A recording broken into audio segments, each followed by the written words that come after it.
Language बहुत strong होनी चाहिए। चलिए सबसे बड़े स्ट्रांग पॉइंट की तरफ आते हैं, रिलेशनशिप की तरफ, क्योंकि हस्बैंड और वाइफ के रिलेशनशिप में सबसे ज़्यादा झगड़े होते हैं। और मैं आपको बता दूं, और बहुत ज़्यादा मिसअंडरस्टैंडिंग हो जाती है। मैं आपको दो सेंसेस से ये समझाने की कोशिश करूंगा। अगर विजुअल सेंस की बात करें, अगर हस्बैंड विजुअल है, विजुअल का मतलब है कि वो देखने वाली बातें ज़्यादा करता है, उसको देख करके बहुत ज़्यादा चीज़ें समझ में आती हैं, और वाइफ ऑडिटरी है, तो दोनों के बीच में रोज़ झगड़े होंगे, क्योंकि वाइफ को सुनना पसंद है और हस्बैंड को देखना पसंद है। तो देखने और सुनने वालों में क्या कन्फ्यूज़न होगी, मैं आपको समझाने की कोशिश करता हूँ। चलिए पहले हस्बैंड के पॉइंट ऑफ व्यू को समझते हैं। अगर हस्बैंड विजुअल है तो वो अपनी वाइफ को कहेगा, देखो मैंने तुम्हारे सपने पूरे करने के लिए क्या क्या नहीं किया। वो ये भी बोलेगा कि तुम्हें दिखाई नहीं देता, ये जो 4 मंजिला मकान मैंने बनवाया है ये सिर्फ तुम्हारे लिए ही बनवाया है। तुम्हारे लिए 9 लखा हार भी बनवाया है मैंने, जो ऑर्डर किया है, लेकिन तुम्हें तो कुछ दिखता ही नहीं है।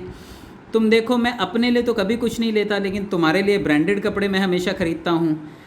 तुम्हारे भाई, तुम्हारे पेरेंट्स के साथ मैं हमेशा अच्छे से पेश आता हूँ, लेकिन तुम्हें तो कुछ दिखता ही नहीं है। तुम्हें शिमला और स्विट्ज़रलैंड घुमाने के लिए मैं लोन लेकर के गया था, तुम्हें तो इसके बारे में कुछ भी समझ भी नहीं आता, और तुम्हें कुछ दिखाई भी नहीं देता कि मैं तुम्हारे लिए कितने सेक्रीफाइसेस करता हूँ। तुमने ये देखा कि मैंने बच्चों को अच्छे से अच्छे स्कूल में डाला है और कोई कॉम्प्रोमाइज़ नहीं किया बच्चों की स्टडी से, लेकिन तुम्हें कुछ दिखता ही नहीं है। मैंने देखा तुम्हारे पेरेंट्स और दोस्तों के साथ हंस हंस के बात करती हो, लेकिन मेरे साथ तुम कुछ अलग तरीके से पेश आती हो।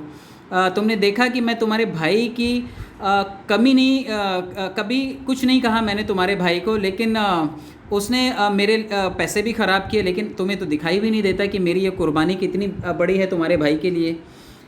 तुम्हें तो ये भी नहीं दिखता कि मैं तुम्हारे सिवा किसी और की तरफ देखता तक नहीं।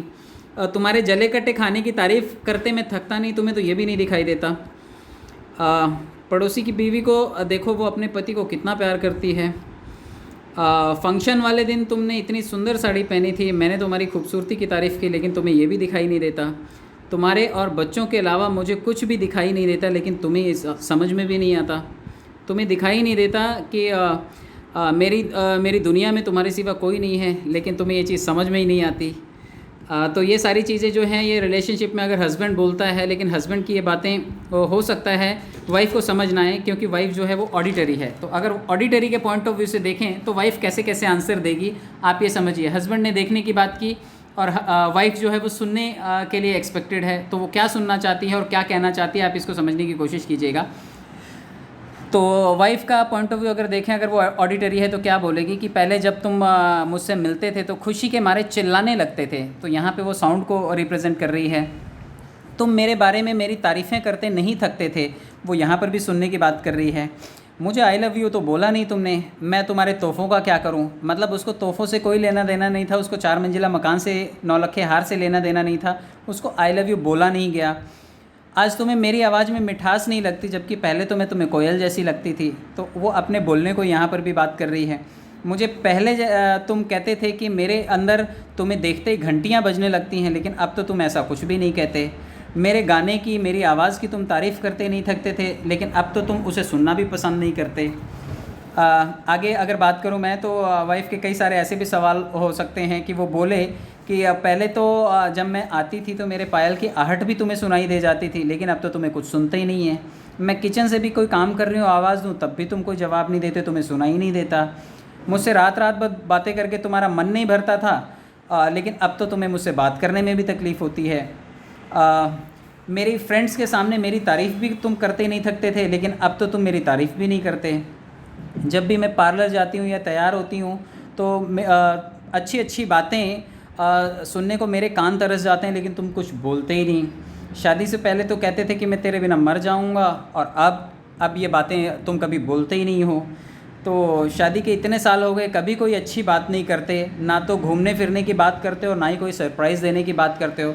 मतलब ये सारी की सारी चीज़ें, सारे के सारे सवाल जवाब आप समझेंगे तो ये ऑडिटरी सेंसेस को रिप्रेजेंट कर रही है, क्योंकि वाइफ सुनना चाहती है, उसके कानों के लिए उसको बातें चाहिए।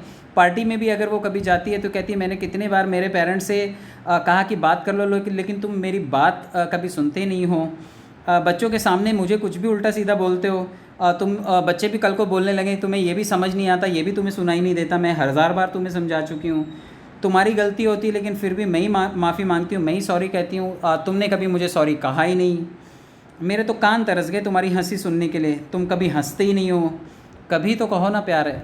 तो ये सारी बातें जो हैं, क्योंकि वाइफ ऑडिटरी है, उसने इसमें एक भी चीज़ देखने वाली बात नहीं की, उसमें उसने सिर्फ और सिर्फ सुनने वाली बात की। तो मैं आपको यही कहना चाहता हूँ कि जो अगर वाइफ विजुअल है तो आप उसको दिखाइए, लेकिन अगर वाइफ ऑडिटरी है तो आप उसको सुनाइए ज़रूर। और अगर वाइफ काइनेस्थेटिक है तो मैं काइनेस्थेटिक के पॉइंट ऑफ व्यू से बता दूं कि वाइफ को कुछ नहीं चाहिए, वो शायद चाहती होगी कि आप उसका हाथ पकड़ करके थोड़ी देर बैठें, उससे बातचीत करें, तो उसको अच्छा फील होगा।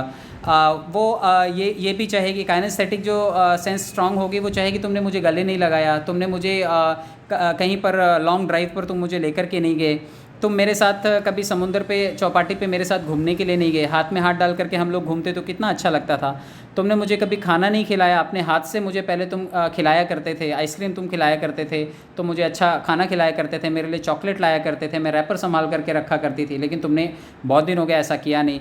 तो तुमने पहले जब मेरे लिए फ़र्स्ट टाइम नेकलेस ख़रीदा था या रिंग ख़रीदा था, तुमने अपने हाथों से पहनाया था। तो ये सारी की सारी चीज़ें हैं, ये छोटी छोटी चीज़ें हैं जो काइनेस्थेटिक वाइफ चाहेगी कि उसके साथ ये डील किया जाए। तो आप अगर इन चीज़ों को समझते हैं तो ये आप करना शुरू कीजिए, रिलेशनशिप जो है वो बहुत स्ट्रांग हो जाएंगे। और ये रिलेशनशिप ही हर चीज़ की जान होते हैं, परिवार की बुनियाद होते हैं। तो अगर आप इसको ठीक से समझें तो ये VAK वीडियो विजुअल, ऑडियो और काइनेस्थेटिक एनर्जी, ये तीनों लेवल पे आप अपनी सेंसेस को स्ट्रांग कीजिए, और जिसको जो सुनना है सुनाइए, जिसको जो देखना है दिखाइए, और जिसको जो महसूस करना है आपको करवाइए। इससे रिश्ते स्ट्रांग होंगे। मैं आपको